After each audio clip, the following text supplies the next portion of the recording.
け、人を傷つける者、物を壊す者、強いやつは俺を見つけるように。人の霊が抱き、暴風林が粛清するな。俺の顔と名前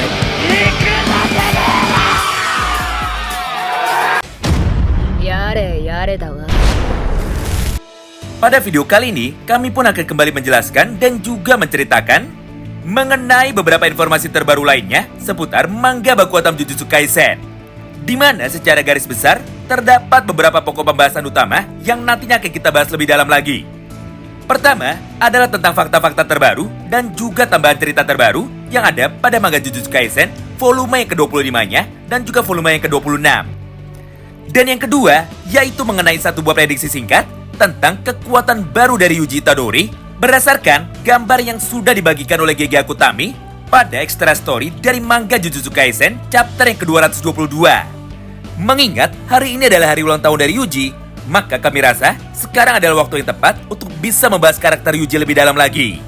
Oleh karena itu, tentunya bagi kalian yang penasaran dan juga ingin tahu mengenai semua topik pembahasan di atas, maka kalian bisa simak terus ya video ini sampai habis. Pertama adalah sebuah informasi baru mengenai tambahan potongan cerita dari Gojo Satoru yang sebelumnya sama sekali tidak ada di dalam versi digitalnya. Di mana secara singkat, inilah 3 buah halaman tambahan yang terjadi pada chapter 221 dan juga chapter 223. Mengingat pada chapter itu, Gojo berhasil menembakkan teknik Hollow Purple-nya dengan bantuan dari beberapa temannya, yaitu Ijichi yang bertugas untuk membuat dinding pelindung supaya Sukuna tidak bisa melihat dan juga tidak bisa merasakan apakah yang saat ini sedang dilakukan oleh Gojo Satoru dari jarak yang sangat jauh sekali. Kemudian, kakek Gakuganji dan juga Utahime yang bertugas untuk memberikan buff kepada Gojo Satoru dengan menggunakan CT mereka, supaya kekuatan tembakan teknik Hollow Purple milik Gojo bisa meningkat dengan secara drastis, bahkan sampai dengan 200%. Walaupun pada akhirnya, Sukuna mampu menahan dengan sempurna tembakan Hollow Purple dari Gojo itu hingga membuat tangannya menjadi hancur. Tapi sayangnya, nasib yang kurang menguntungkan justru malah terjadi kepada Uraume, di mana pada momen itu, tubuh dari Uraume ternyata seketika langsung menjadi terbental dengan sangat jauh sekali, meskipun dirinya sudah bersembunyi tepat di belakang Ryomen Sukuna yang sebenarnya mampu menahan teknik dari Gojo.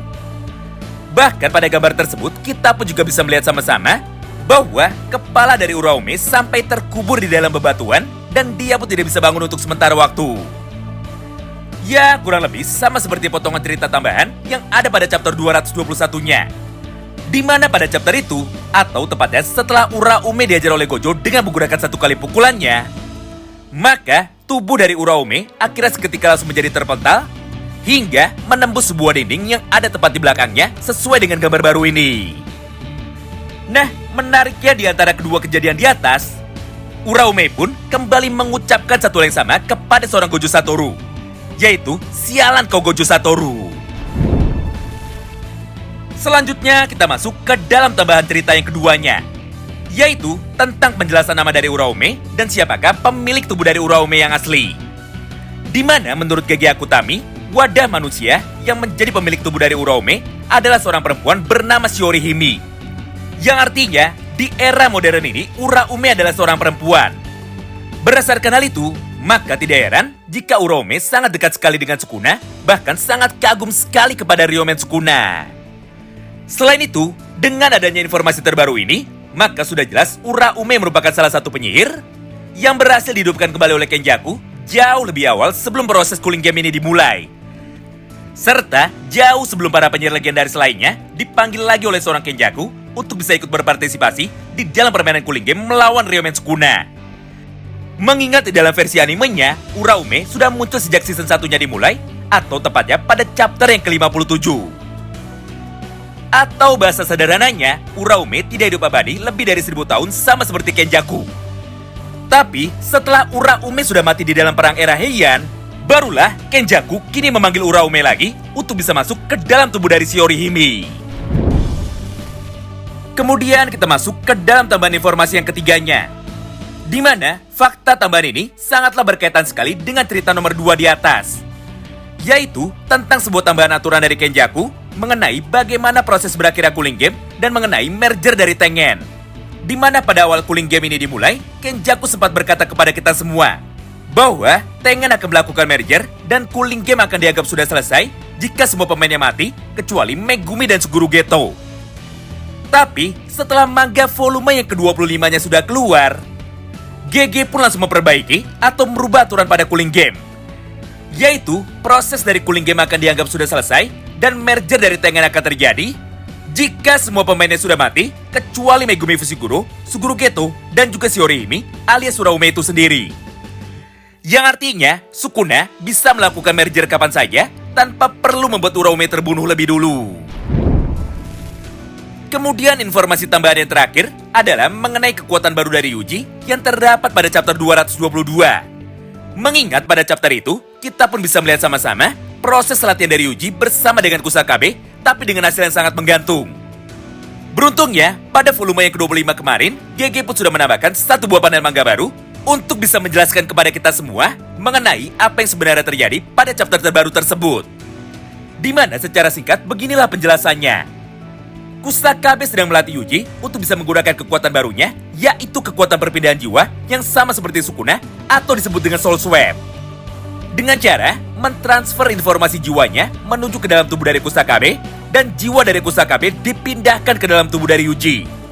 Hal itu pun sudah dibuktikan secara langsung melalui satu buah gambar panel manga tambahan ini. Di mana setelah Kusakabe sudah masuk ke dalam tubuh dari Yuji, maka di saat yang bersamaan itu, Kusakabe yang terlihat sangat senang akhirnya mulai berkata seperti ini. Baguslah, sekarang tubuhku terasa jauh lebih ringan, dan aku pun juga merasa bahwa diriku jauh lebih mudah daripada biasanya. Yang artinya, kekuatan perpindahan jiwa dari Yuji alias kekuatan Soul Swap ini saat ini bukanlah hanya sekedar teori saja, tapi merupakan sebuah fakta baru yang wajib untuk bisa kita ketahui sama-sama. Nah, mengingat di dalam chapter terbarunya besok, Sukuna akan langsung bertarung melawan Kusakabe, maka di momen yang sama itu, muncullah sebuah pertanyaan sederhana yang bunyinya sebagai berikut.